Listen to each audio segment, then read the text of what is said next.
vous autres, vous avez fait justement vos classes en brassant à maison avant de vous lancer. Et puis, comment vous avez justement appris ça? Essai-erreur, on lit sur des blogs?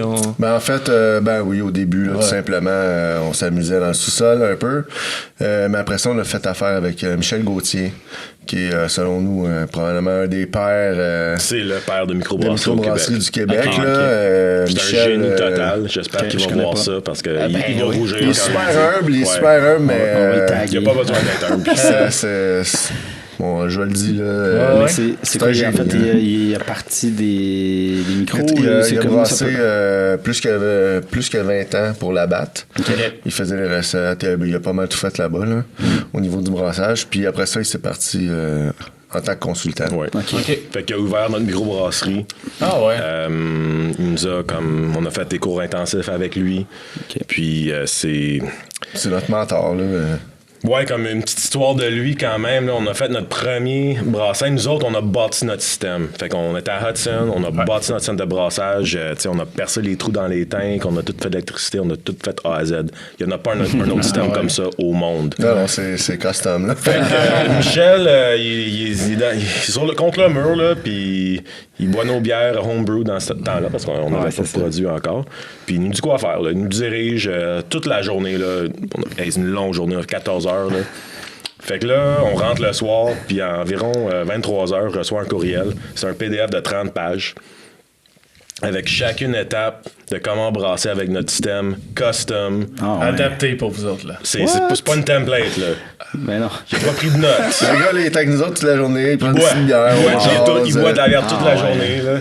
Puis c'est ce niveau-là, tu sais, puis c'est comme c'est un vieux maître. Il fait juste boire, puis là, il voit le processus. C'est vraiment un Jedi, là. Puis après, quand on a fait, quand on a embouteillé notre première bière, c'était la 42,2. C'est une California Common Ale. Il m'a parlé comme...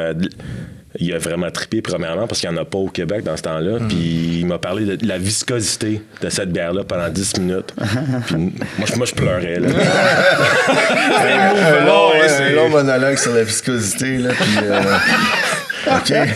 Mais c'est quoi la viscosité dans une bière? Moi, pour vrai, je connais rien. Ben moi, pour moi, ça me dirait non plus. La viscosité. Là. Fait comment elle est fluide. Fait que c'est pas vraiment quelque chose, un caractéristique que tu parlerais normalement, mais ça veut dire que ça se boit très bien. Là, mais c'est un peu la texture, c'est un peu how it flows, puis tout le kit. Là, le mouthfeel, c'est un peu satiné, mettons.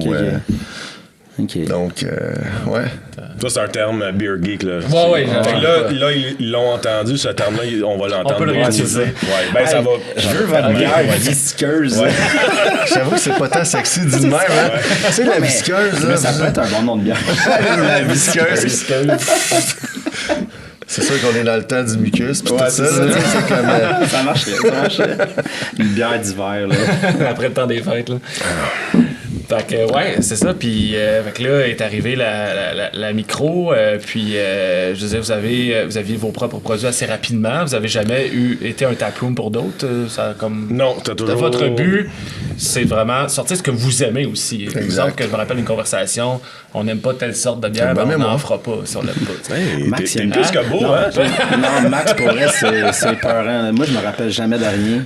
Puis souvent, je demande... j'ai une bonne mémoire. T'es allé, me semble, c'était telle date. Surtout les années. Les années, ça, je te rabatte.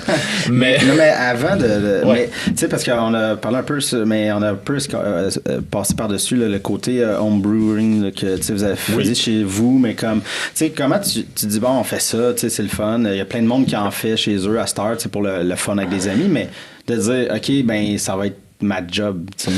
C'est-tu parce que vous aimez vraiment beaucoup la bière puis vous voulez pas avoir de boss puis tu sais je me donne une question un peu ça me coûtait tellement cher que je me suis dit je vais le faire moi-même. Non, c'est pas vrai. En fait je sais pas, je pense que ça arrive sûrement à tout le monde à un moment donné dans leur vie, mais t'as vraiment un déclic qui se fait avec un truc en particulier. Nous on est vraiment comme tombé dedans là. Ça a cliqué quand on l'a fait. C'est ça. Puis au niveau de, c'est ça, là, tu sais, dans le fond, on a brassé un gros la fun. On a fait un premier cours avec Michel en tous les points critiques de brassage, etc. Fait qu'on a fait un premier cours, puis après ça, Là, je suis devenu fou. Je me suis juste mis à brasser comme un malade. Puis on travaillait beaucoup en parallèle pour faire tout avancer les choses. Martin écrit... La plupart des recettes, c'est Martin qui les a écrits. Puis après ça, moi, je tweakais, tu sais. Puis je faisais comme la recherche et développement dans mon sous-sol. C'est plus moitié-moitié, Fred. Ouais, c'est vrai. Je sais que tu veux me flatter, là, mais c'est correct. Enfin, bref, c'est ça. Fait qu'on a brassé beaucoup. Puis pour arriver à des résultats, fait qu'on avait comme 7-8 versions de chaque bière, les premières qu'on voulait sortir. Puis là, ben, on faisait tester à nos amis. On a même fait une genre de dégustation dans le sous-sol chez nous avec plein de monde, avec des petits tasters avant. Puis la réponse était déjà super bonne. Là, fait que... Mais tu sais, quand t'es à même tes chaudrons dans le bain, je sais pas trop, puis là, tu passes à des cuves, je veux dire, le step, mais genre, la marche est haute. Ça donne un peu le vertige au début. Ben, c'est l'investissement, j'imagine aussi. Oui, absolument. Mais c'est sûr,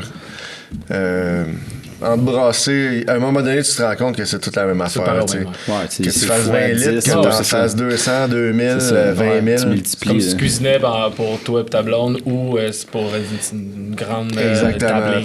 C'est l'investissement qui est plus le vertige, je pense. J'imagine de dire, OK, là, on part, on s'achète de l'équipement, on patente nos affaires, mais tu sais, c'est mettre de l'effort. On a mis notre vie là-dedans. C'est aussi juste une shot à vie. Fait ouais. Faut que tu prennes tes shots, right? Fait que c'est ça. Prendre des shots. On a tout mis notre argent, puis on s'est parti assez vite. Ça a vraiment pas pris longtemps. On a brassé ensemble en septembre 2015. Puis j'avais le plan de business écrit début décembre 2015. Okay. Puis on a incorporé 18 janvier, puis pris possession de local à Hudson le 1er février. Puis on a eu notre permis en juin, en 4 mois et demi. Okay. Puis avant que la bière était prête, on faisait une ouverture en juillet. Fait que c'était fin juillet qu'on était actuellement après, là, mais la bière était prête à vendre. C'est ça. Fait qu'une petite parenthèse par rapport à ça, là. La façon qu'on en parle, ça a l'air vraiment facile. Là. Ouais, c'est ça. C'est comme, on a acheté des gueules. Tout le monde ton permis, puis là, ça marche. Ah non, c'est la... Tu sais, on était comme... c'est ça. On a travaillé fort. Plus maintenant, en fait, que dans ce temps-là. Aujourd'hui, on s'est reposé hier, fait qu'on a l'air un peu plus en forme, tu sais. On a juste fait une journée de 10 heures hier, tu sais. 10 heures, oui, c'est... Mais quand t'aimes qu'est-ce que tu fais, c'est pas... On travaille pas, là. Non. On vit notre vie. C'est ça qu'on dit, on rentre pas travailler, on s'amuse.